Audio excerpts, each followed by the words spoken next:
Vriende, ek is Dani van Dijk en ek deel graag met u die gedagte oor die groot visvangs van Jesus en Petrus.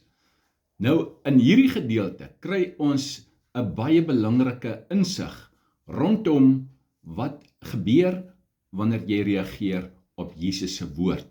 Nou, ons ken die hele verhaal baie goed. Jesus kom by die see, daar lê 'n boot, dis Petrus se boot. Jesus klim in die boot, hy gaan op die water en dan leer hy die mense.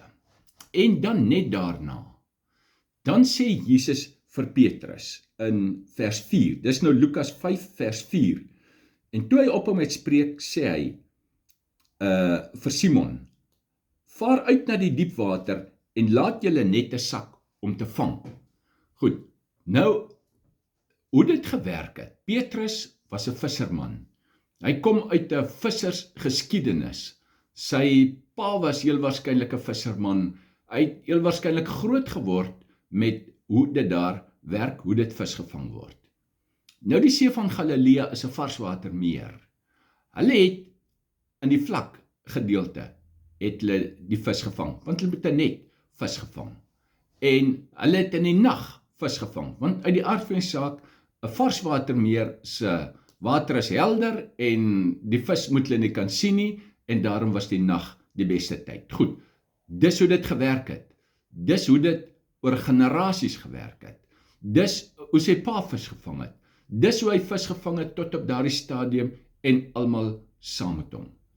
En hier kom Jesus en hy sê vir hom, nou is dit dag. Jesus sê, vaar uit na die diep water en laat jou net sak.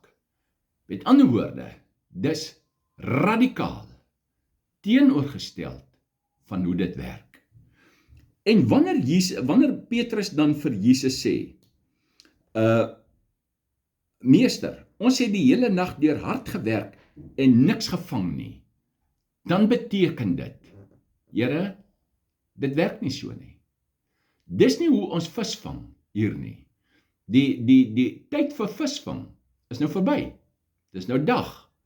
En ons het die hele nag baie hard gewerk om vis te vang en ons het niks gevang nie. En dit wat u nou sê is heeltemal anders as hoe ons dit doen en hoe dit gedoen word. Maar dan sê Petrus iets wat die wêreld verander het. En dis die groot geheim van die hele gedagte. En dit is, maar op u woord sal ek die net laat sak. En Petrus gaan en op die woord van Jesus, op die woord van God. Jesus is die woord, so op die woord en op wie hy is, vaar hy dan teen menslike denke, teen die natuurlike verloop, vaar hy uit na die diep water en hy laat sy net sak, soos Jesus gesê het. En toe hulle dit gedoen het, het hulle 'n groot menigte visse ingesluit en hulle net wou skeer. So hier kry ons nou die wêreldse dink, die natuurlike manier van hoe ons dink. En dan kry ons aan die ander kant wat God sê. So, hier's nou twee koninkryke wat teen mekaar staan. Dis die natuurlike, die wêreldse koninkryk, hoe dinge gedoen word, hoe dinge nog maar altyd gewerk het, hoe ons dinge verstaan, en dan die ander kant, die onsienlike realm, die geestesrealm. Dis die realm waarin God is. Dis die realm waarin Jesus is, waarin hy werk, wat hy ken. En die twee realms is radikaal teenoorgestel van mekaar. En Petrus ken die natuurlike realm, en ons doen ook. Ons ken die natuurlike, ons het groot geword in hierdie wêreld. Ons het groot geword in dit wat ons rondom ons kan sien en voel en aanvat. En ons verstaan hoe dinge werk in hierdie realm. Maar nou kom die groot geheim, en dit is, wat sê God? En die oomblik wanneer God praat, dan gaan die geestesrealm oop. En toe Petrus sy net laat sak, toe sy so vol vis, en die net het nie geskeer nie, want Jesus is die skepper van die visse. Hy is die een wat die visse dra deur die woord van sy krag, want hy is die woord. Hy weet hoe werk die geestesrealm, waar daar oorvloed tussen, waar daar geen tekort is nie, en waar alles sukses is, en hy gee die opdrag. Dit is net soos Abraham en Lot, wat op dieselfde plek staan. Hulle kyk na dieselfde plek. Hulle sien twee totaal verskillende prentjies. Lot kyk met die natuurlike oog. Hy sien die groen Jordaanvallei, die skaapboer se droom. Abraham staan, en terwyl Abraham na die prentjie voor hom kyk, hoor hy luister, wat sê God? So met ander woorde, Abraham kyk met die oog van geloof. En hier is Petrus, hy luister weer met die oor van geloof.